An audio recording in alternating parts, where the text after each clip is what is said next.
right, we have quorum now, so I have 10:01 and we can proceed with our meeting.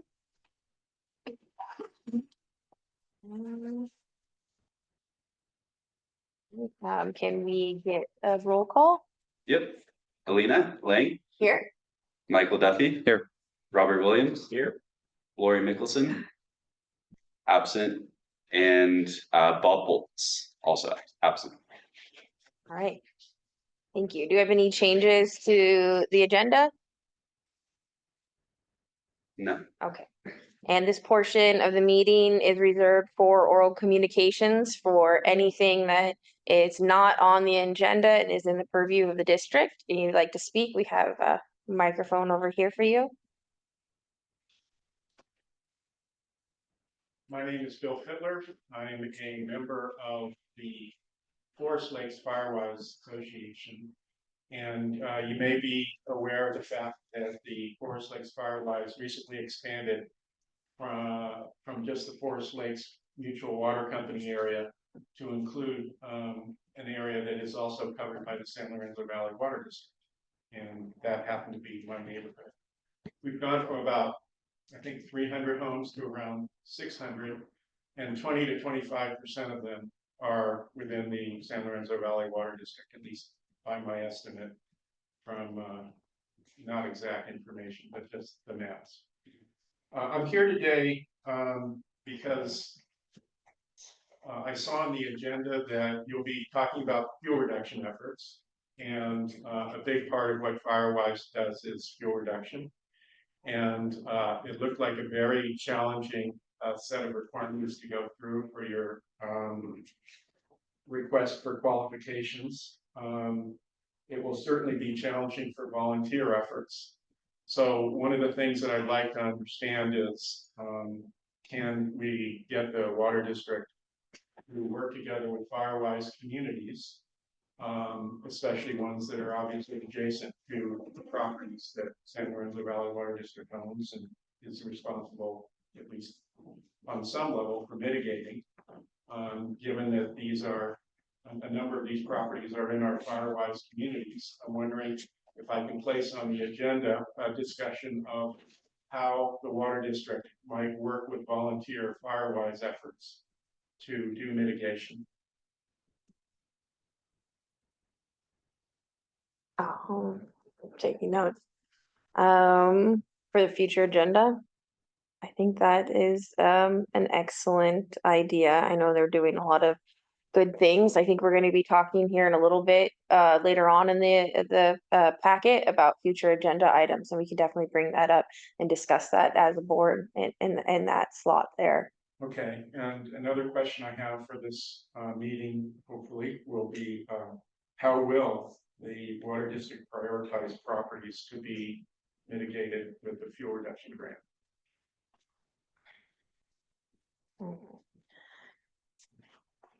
Thank you.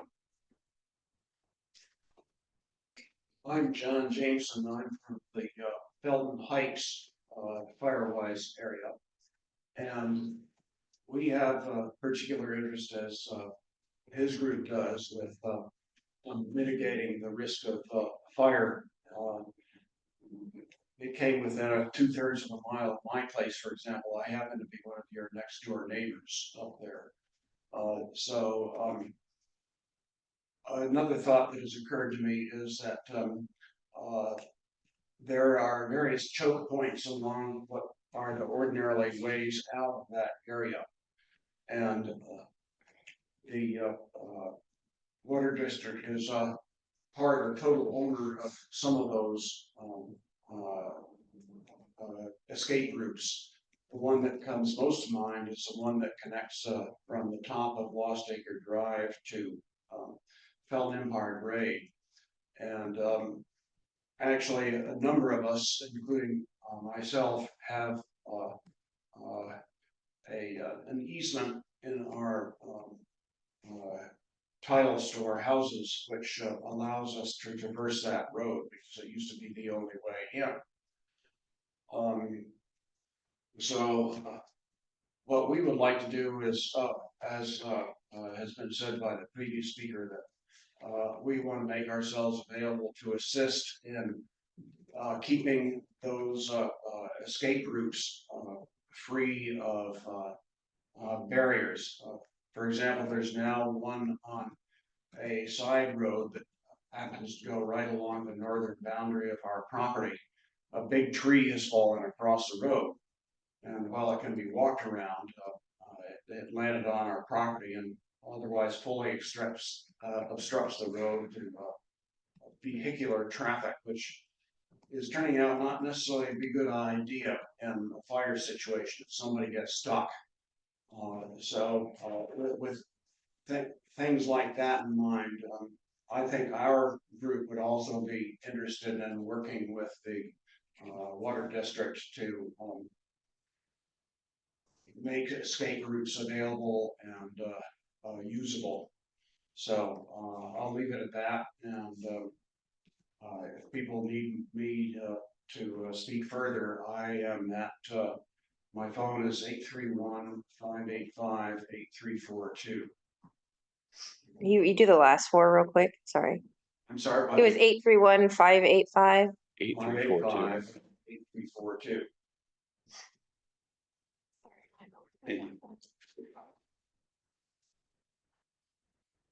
Thank you. I know that the district has done stuff like that in the past up in Lompico, so I don't think that's totally out of the realm of possibility. So thank you for your comment. All right, after that, there's no one else has joined us online. Nope. All right, so we can move on to new business. And the first one is going to be the fuel reduction request for qualifications review. Yeah. So the district currently has a grant to do fuel reduction on our properties. This is meant to clear space around tanks, which typically is going to be like 100 feet, to make sure that our infrastructure is staying safe. This also allows for us to clear roadways that would be important for fire access and that kind of thing. And the first step in doing this is to release an RFQ to get a contractor to actually do the work. So I have attached the RFQ to the memo, and really what I'm looking for here is just feedback on the RFQ itself. If there are any type of requirements or methods of vegetation removal that are not included or that are included shouldn't be, any type of feedback on the RFQ so we can get the highest quality contractor that we can. Yeah, so with that, I'll hand it over to you guys. All right, I do have some questions, but I think we'll start with Michael Duffy. Okay. Yeah, so I had noticed that there wasn't really there was a general map in the outlay, but there wasn't quite a very specific kind of site map to show exactly. You had just mentioned approximately 100 feet around tanks. I couldn't find that specifically in the write-up. It may have been there. It's a large write-up, but I felt like a little more specifics because I feel like if I'm a contractor bidding on that, anytime there's doubt or question, that number goes up, right? The truth is $100,000 or $170,000 isn't that much. It goes away quick, right? And so we're going to want to be very specific about where our targets are and our priorities are. And so I also saw it almost treated in a similar to one of the questions that was asked earlier. It didn't seem like there was a specific prioritization, which could be an issue if we're going to run past that 170 if you're doing significant work out there. And so we may want to tier it and say these are the highest priorities that we are going to have to get done. Or I guess the follow-up question would be, if the bids are significantly above what the grant funding is, are we looking at people to tell us what they can do for the amount of funding? Or are we looking for them to give us a number on the project and we're going to have to come up with that money that may be falling short? And so I was a little confused as to that process. Yeah, so we have that 170,000, and that is essentially what this is gonna be for. That contractor will do the 170,000, and then that's kind of where the plan is right now, to cut it there. If there are other sites that that are like really high priority that we weren't able to cover, we would then consider going forward and using reserves or grants, whatever we can do, other grants to cover that. We also have a forester on contract who kind of does this work for us annually. And so we can also just use that to cover some of the priority areas. This is really just a kind of additional cherry on top to the normal work that we do every year. And so, yeah, in terms of the priority sites, I do have a list of like 15 probably really high priority sites. I'm not sure how useful that information is to them, or how I can make it useful, because I guess I could show like where within the district they're located. But yeah, really, we are just looking for a price for the type of work, because it'll just be the same type of work over and over, just clearing around tanks or clearing around pump houses or whatever. And then we'll see how many sites we can get done based on the numbers that come in. All right, and I understand that, and I just said if we are looking at prioritization could become useful if we're looking, if everyone's going to be basically tapping out at 170, then it's not really a financial issue as much as how much they can get done for that price. So we probably would want to lead them to say these things are the highest priority that need to get done. And so at least, and also when we're making a determination as to which are the most appropriate bids, we would need to have, as a district would need to know what our highest priorities are to make sure those are being covered most effectively.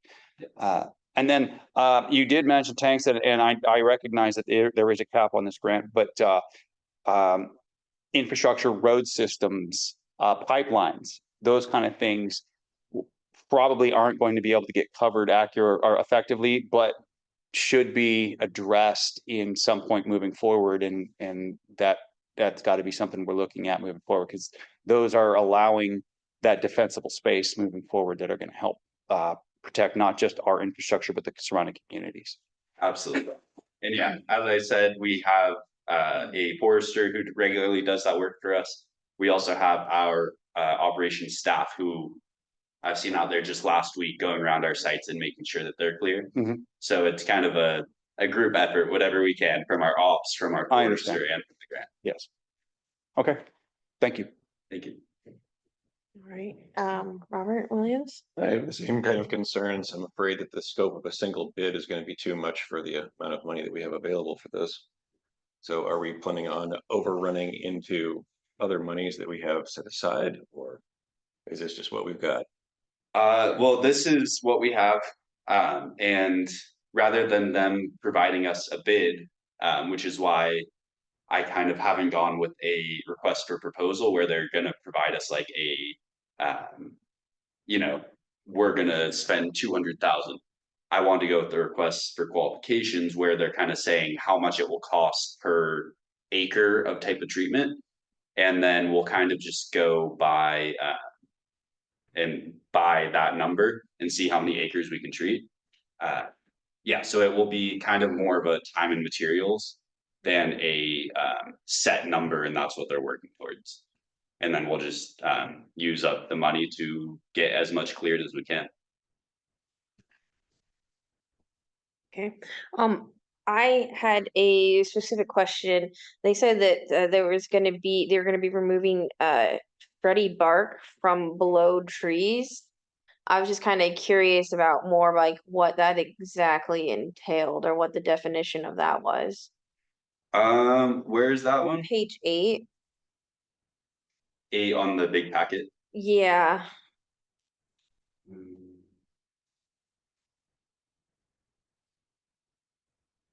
Like, remove ladder fuels and shreddy bark.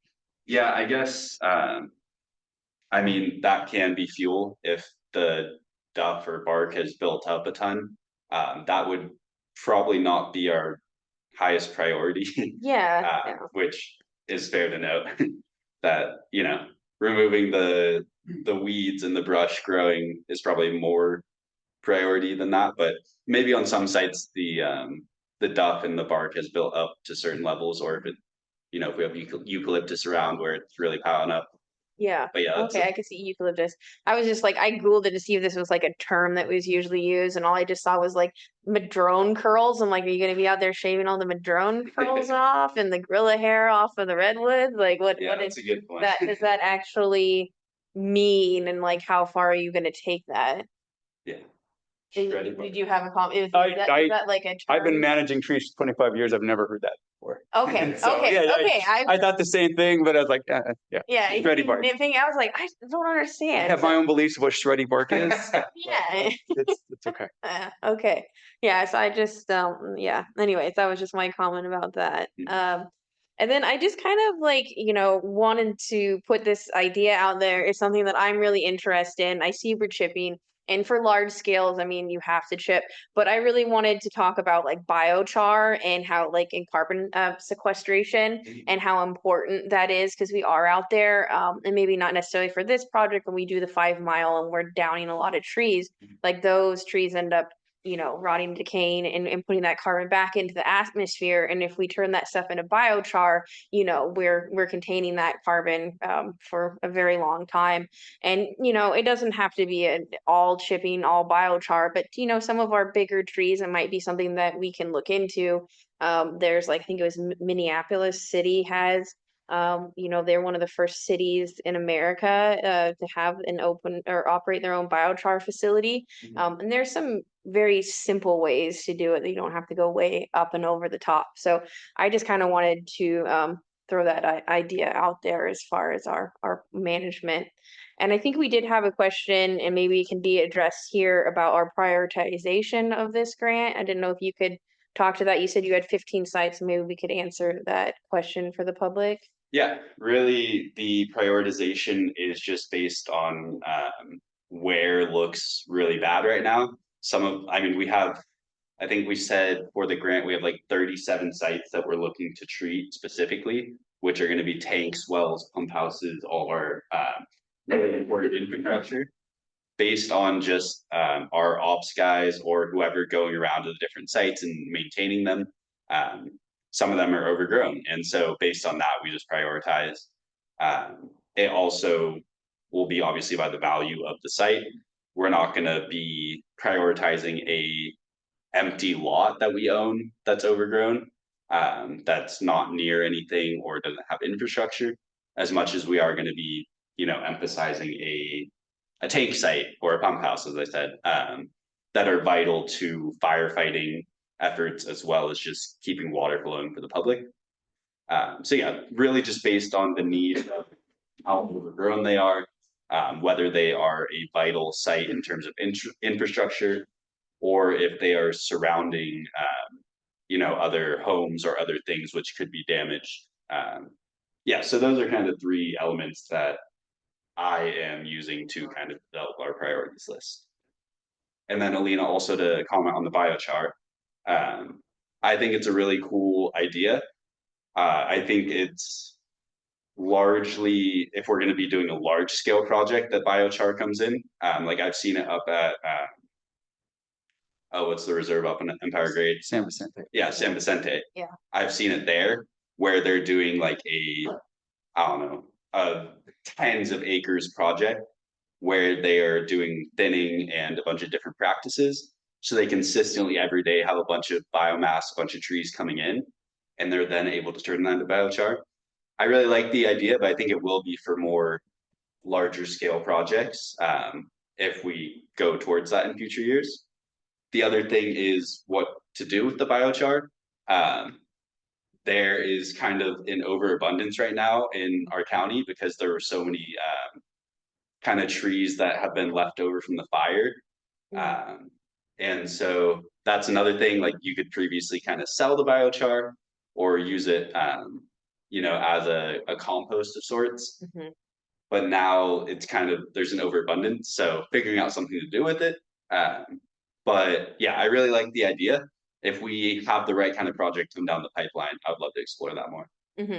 Yeah, I guess I was more envisioning it kind of like left in place, especially like on our pipeline, because it really helps like hold the water too, and so we're not getting a lot of erosion and washouts like that. And I know chipping also helps with erosion as well, so we're kind of just balancing that. But yeah, Yeah. I wasn't. But I didn't realize that there was a whole market for selling it as well. I was more like left in place for soil quality.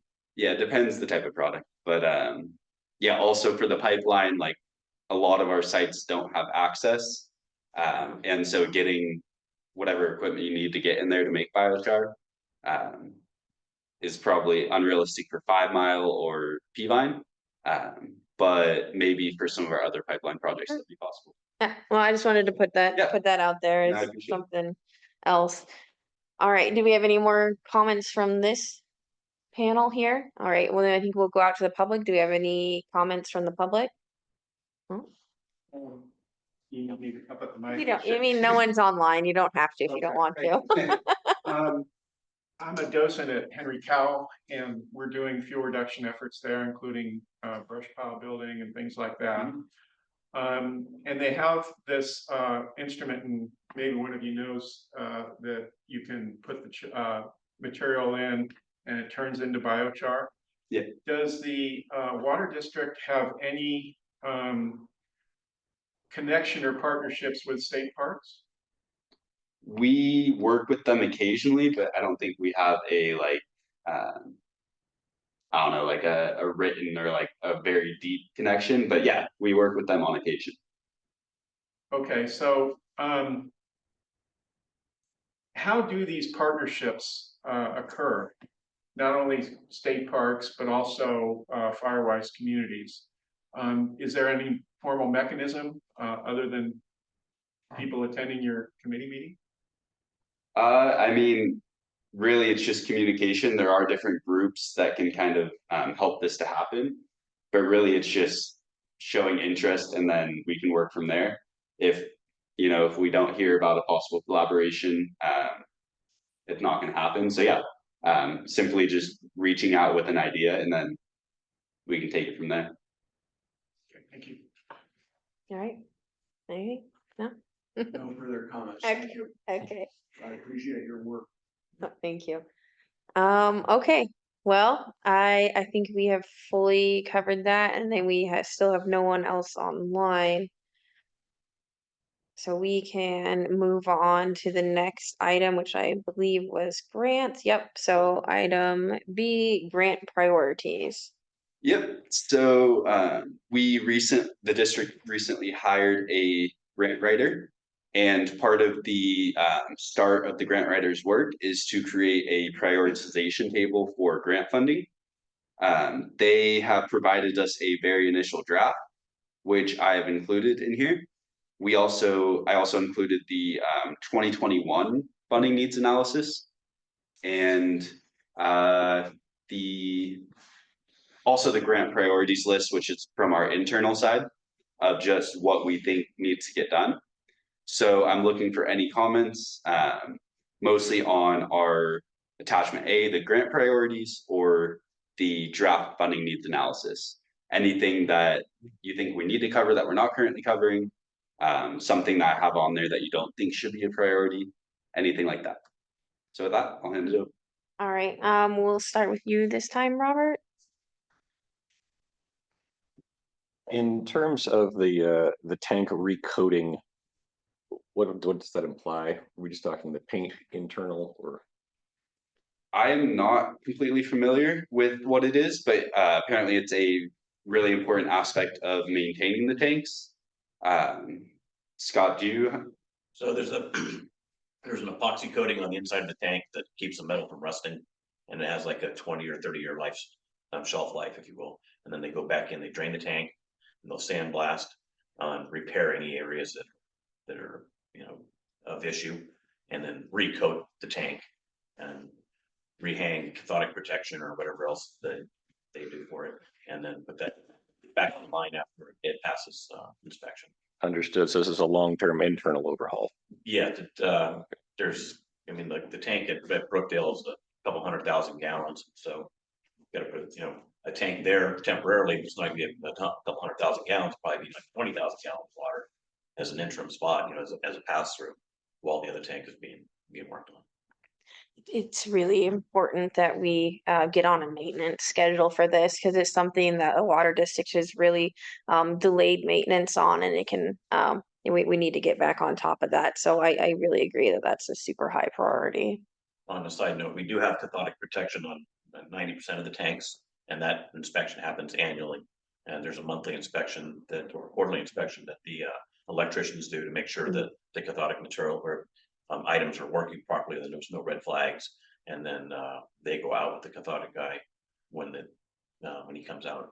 They follow him around and get re-educated on how the system works and stuff like that. Oh, And the cool. epoxy coating is entirely done at the time scale, or is it just starting to crack, or?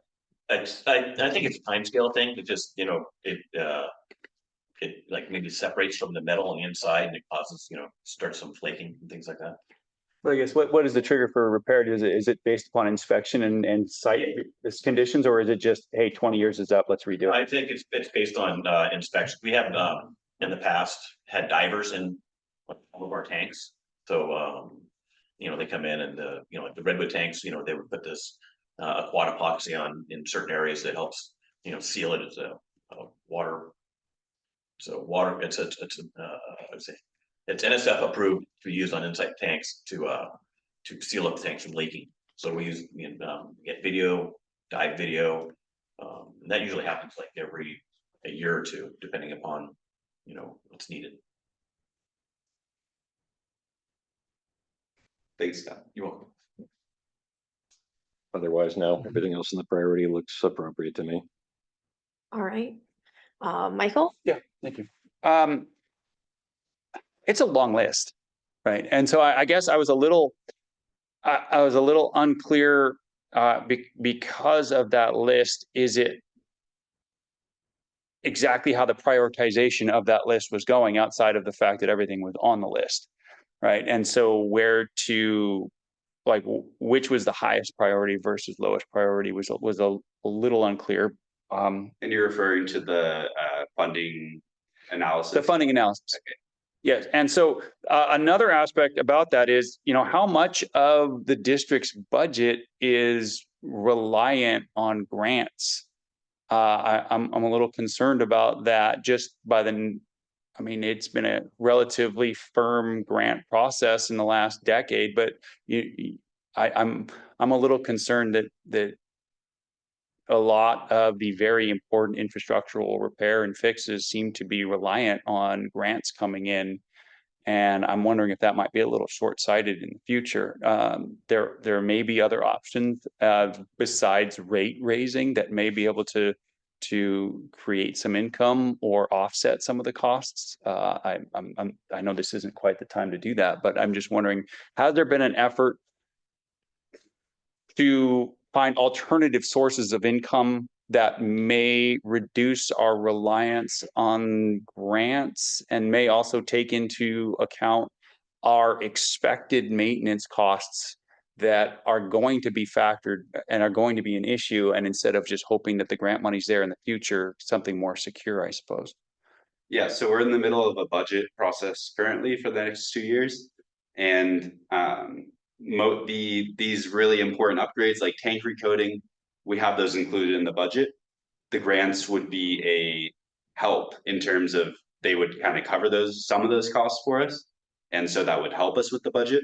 But it's not that these things are not being budgeted for, like without the grants. Like the grants are going to be the thing to get it done. They would just be an aid to help our reliance on our reserves to get those things done. I guess, I mean, should we be prioritizing things that we don't have budget for above those? Then that would just be nice to help cover some of the additional costs. That's a good question. You know, I did. And yeah, that's a little bit of my confusion on it, and also be really helpful to understand the budget. I understand the process is ongoing right now, but to understand where our shortfalls are and kind of where we're looking into the future as far as a deficit or what gaps we may need to overcome. But thank you. I would highly recommend if you can attend the budget and finance committee meetings. they obviously go and do a lot of depth on that, given that we're in the budget process currently.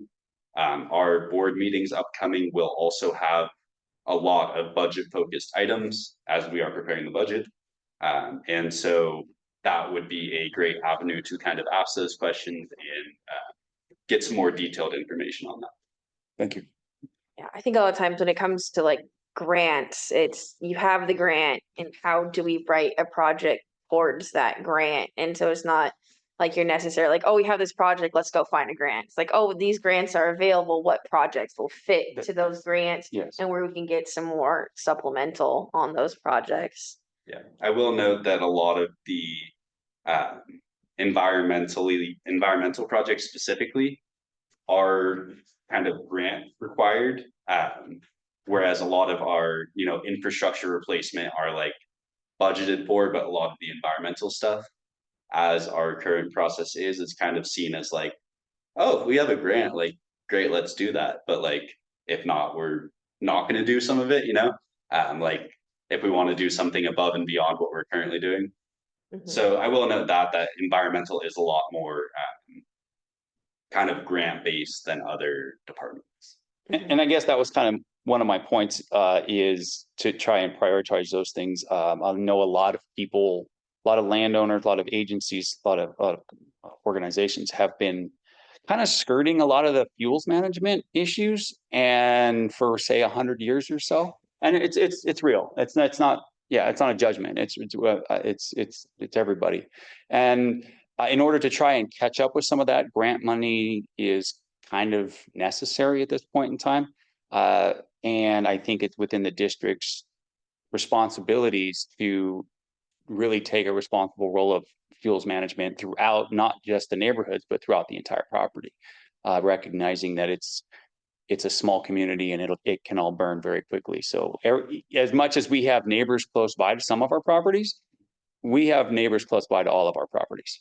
And we need to recognize that as a whole and prioritize those types of grants if we can. But I do understand also what you're saying. Sometimes you go with what grants are available, right? And so, yeah, thank you. But there are a lot of grants currently out there for, fuel reduction and fire, obviously, given the fires that have happened in the last,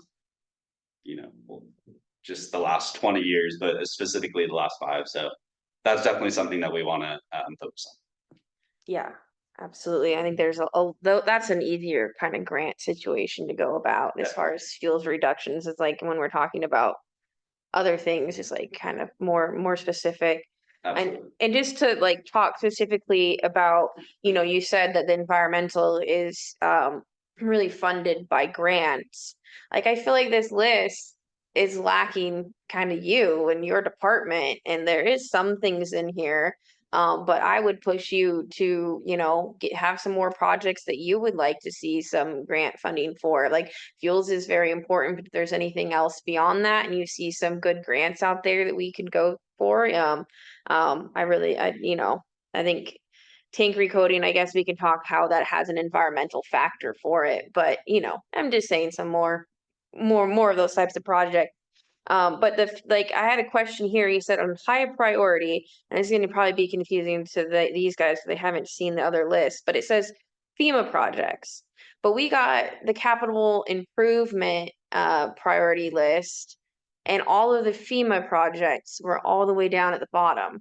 So I just kind of feel like there's a disconnect on how like you and Garrett and I forget who else was involved, operations, you guys all sat down and made that list there. I just feel like there's a disconnect from grant priorities to when we're actually implementing those, because all of the FEMA were like several years out. So yeah. Yeah, and there's also kind of 2 parts to our FEMA projects. So there's the initial part where, our pipeline got burnt, we're going to rebuild it. That's kind of the first part, but there's also other FEMA funding that comes from the disaster where you can kind of do things to get ahead of the next time, where you can provide mitigation, like say we rebuilt the pipeline after it burned. But then there's other grant funding from FEMA that will allow us to bury the pipeline so that it won't burn in the future, or to I mean, other types of mitigation so that the same thing doesn't happen in the future. Mm, So I think that could be kind of clarified a little more in Mhm. that, yeah, we're interested in those kind of grants. We obviously already have FEMA obligated or funding for replacing some of this stuff, but we can go above and beyond with FEMA funding to actually mitigate for disasters in the future. But yeah, in terms of project prioritization, we have a lot of FEMA projects and a lot of money tied up in those. So Mhm. it's a challenge to try to get all this stuff done within our budget. So Yeah, and I think for the rest of the people on this committee, if you haven't seen the capital improvement project list, I think it went to every other committee but us. And so it will be coming to the board too, and you could just, oh, I think the the engineering committee had the most robust explanation of that. If you guys wanted to look more at that, we could also send that out. I think they sent it all out to the admin too. Well, we had it on ours, but ours wasn't as robust, so then they sent it all out. So maybe that's just good for them to see as well. Okay. It's when you're like seeing the bigger picture of how we're prioritizing things. Appreciated. Yeah. And then I just wanted to note that we had missing from the grant possible list. We did not have Measure Q on there. Funds are not available, but they are going to be in the near future. I think that's definitely something in your realm when I say, more projects for the environmental. I think that you could really tailor some things that you want to do as far as the watershed with that. And also the Prop 4 was missing. So that was our state resources in the Coastal Conservancy. They just open up a listing for that as well because we're going to be applying for that for parks. So I've been following those pretty closely. So there's just two good environmental sources that weren't listed. and yeah, I have been on top of Measure Q and tracking that, kind of starting to visualize what we can do for that. But yeah, that's a good thing to include on there. Yeah, definitely. there's fuel management for that too with Measure Q. It's Yeah. not, just water. So you could be doing some stuff there. Yep. Do you have any further comment from this committee up here? No. All right, do you have any public comment? No, okay, seeing none, and none are online. All right, we can move to our last agenda item, which was items for future consideration and meetings. correct? Yep. So yeah, I just wanted to discuss future agenda items, what we want to see for future meetings, anything that you all are interested in that you want me to provide the information on, things that you want to discuss, anything along those lines. So with that, I'll turn it over to you. All right, Michael, you want to start? Yeah, thank you. Fuels obviously is a big thing, and I know that that's been continuing. So that's one. I know I've also communicated about the HCP. I would like to really have a conversation about the design and scope of the HCP. And I don't want to go backwards on it, but I would like to fully understand and get up to date on what the thought process is on that. And if that's where it is in the process, and then exactly whether or not it's the appropriate avenue currently given the current federal government situation. And yeah, so that HCP is an issue I want to definitely cover. But yeah, between that and fuels, I guess that would be my primary concern right now. Okay, yeah, and we tried to have Jody present here on the HCP, but she was unfortunately busy for this meeting. So hopefully we'll get that on the next meeting agenda. The Sand Hills restoration with Jody McGraw, and is what he's referencing. Sorry, he's asking. Status updates on any open projects.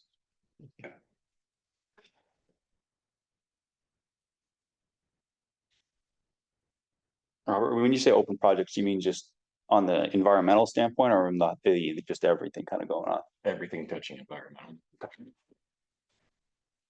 there's anything we can look at, gotta know about it first. Yep. So Great. yeah,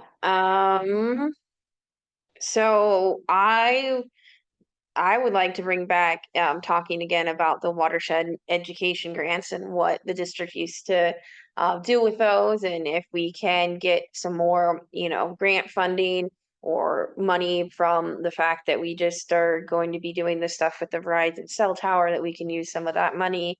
That's not ratepayer money to fund that type of thing. I think it was something that the public was really upset when it went away. It helped send kids to camp. It helped kids, appreciate our watershed.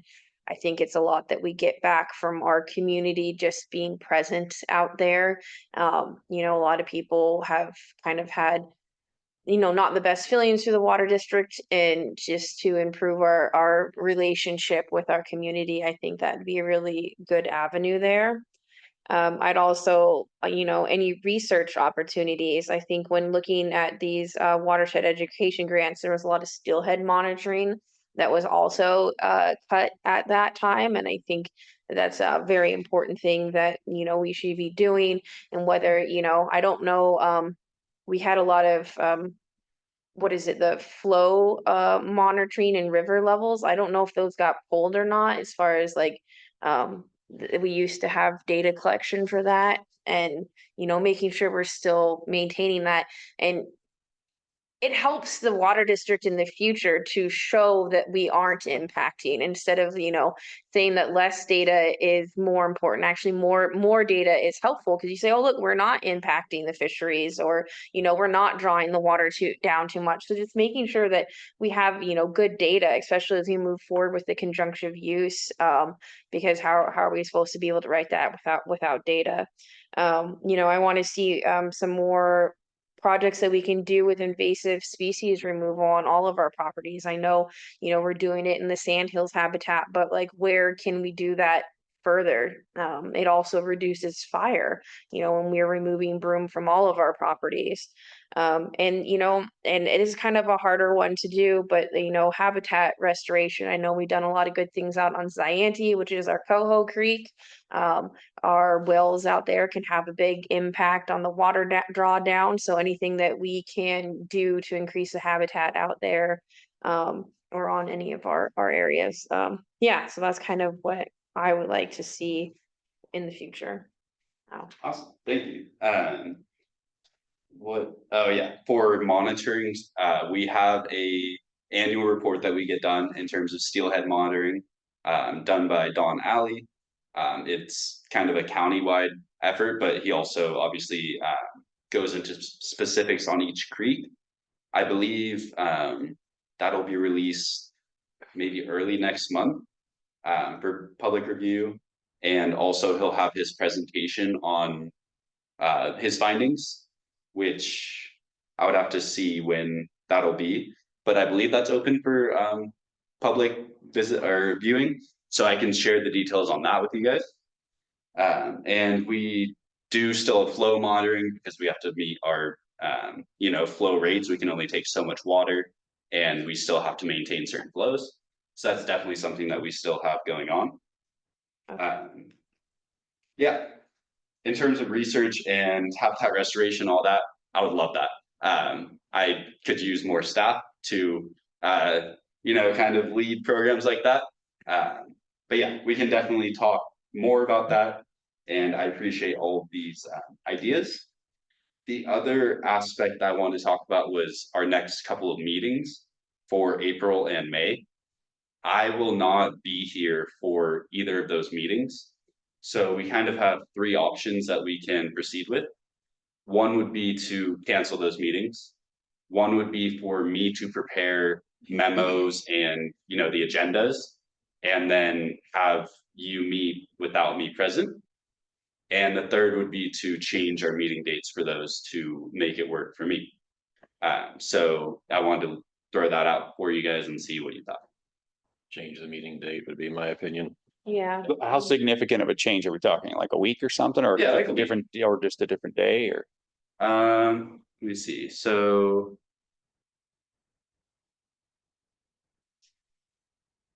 yeah, April. I mean, I could just do earlier in that week. And then May.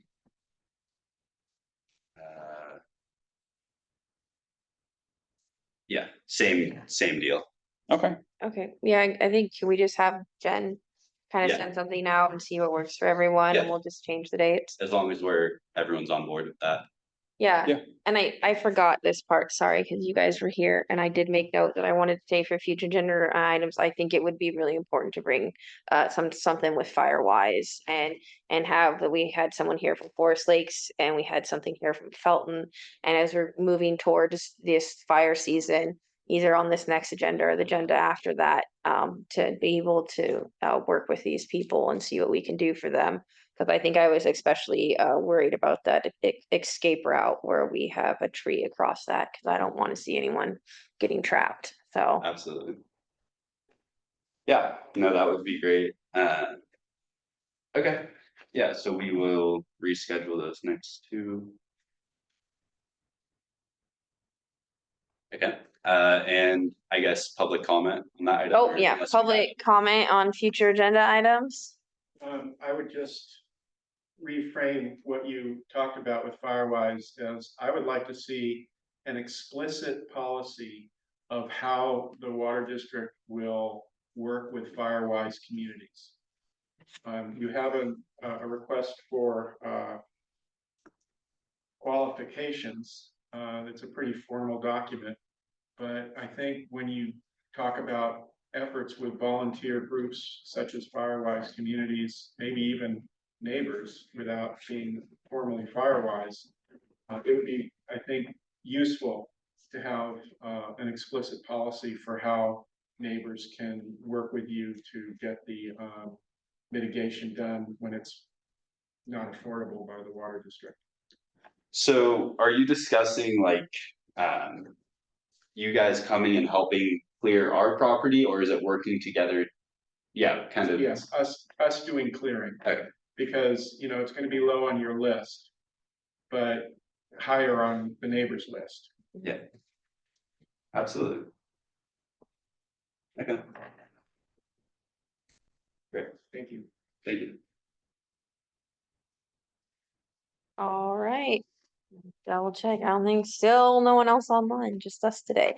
All right. Well, if there's no further comments. the only other comment I would suggest is to piggyback again on your concept of restoration work. And if we could try and either get a narrative or just a focus on post-fire restoration work for the properties that were damaged and what we're doing landscape wide to do that, and whether there are crossings or other opportunities there to do some restoration work in ecologically beneficial ways.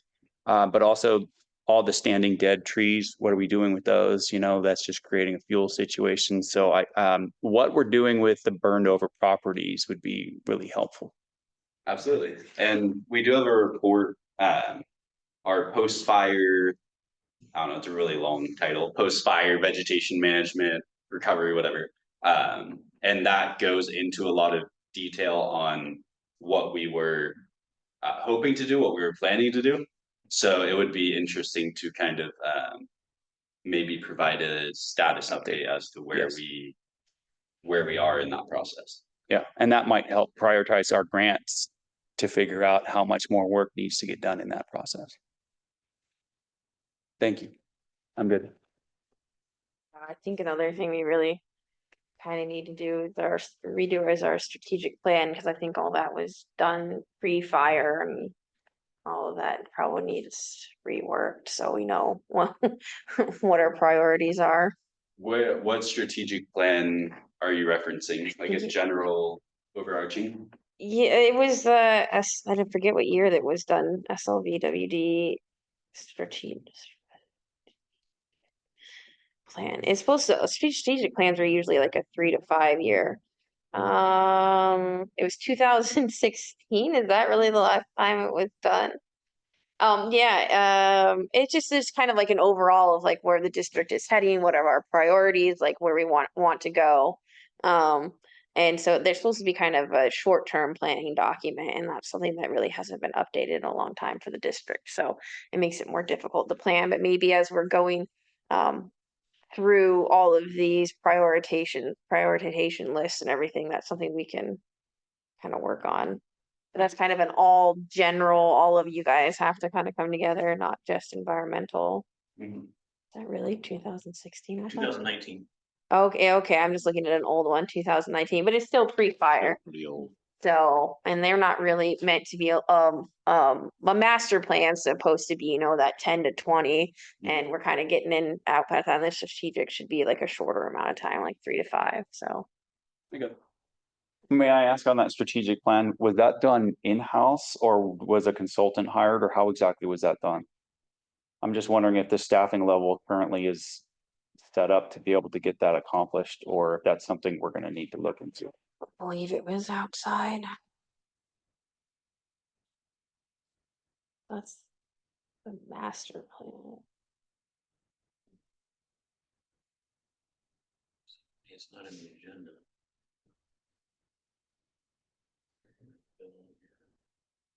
It looks like the 2016 one might have been done in-house. Okay. I don't see a, And then the Consultant. master plan was done by ACL. yeah, and that's a, like, there's a lot of plans out there, so. Hopefully we could just kind of. Pull different elements of different ones and update what needs to be updated, Mhm. yeah. All right. All right, well, if there's no further comments, again, ask one more time.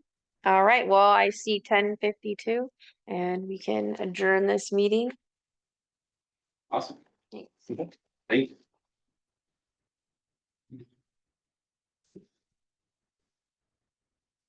You. So yes, Yeah, thank you for sweating it because we needed you. I know, traffic was going a little slow, Yeah. yeah? You You made it. keep thinking you got it dialed and then, but I made it. So I meant to follow up on you with the negative report you said we got back on the solubility for the inland direct injection. Chris sent me over one report that covered the Scotts Valley area, but everything I saw in there was positive. So For Scotts Valley, but it's not for us though. I know I was looking for the one for us and he was having a hard time finding it. Is there any Okay. possibility you can forward that to me? I can. I reached out to the, what we I reached out to this Santa Margarita Groundwater Agency, and they said there isn't, we don't have that, there's no report done for that. Then why were they arguing that it was not feasible for our area? Let me see what he said, I mean,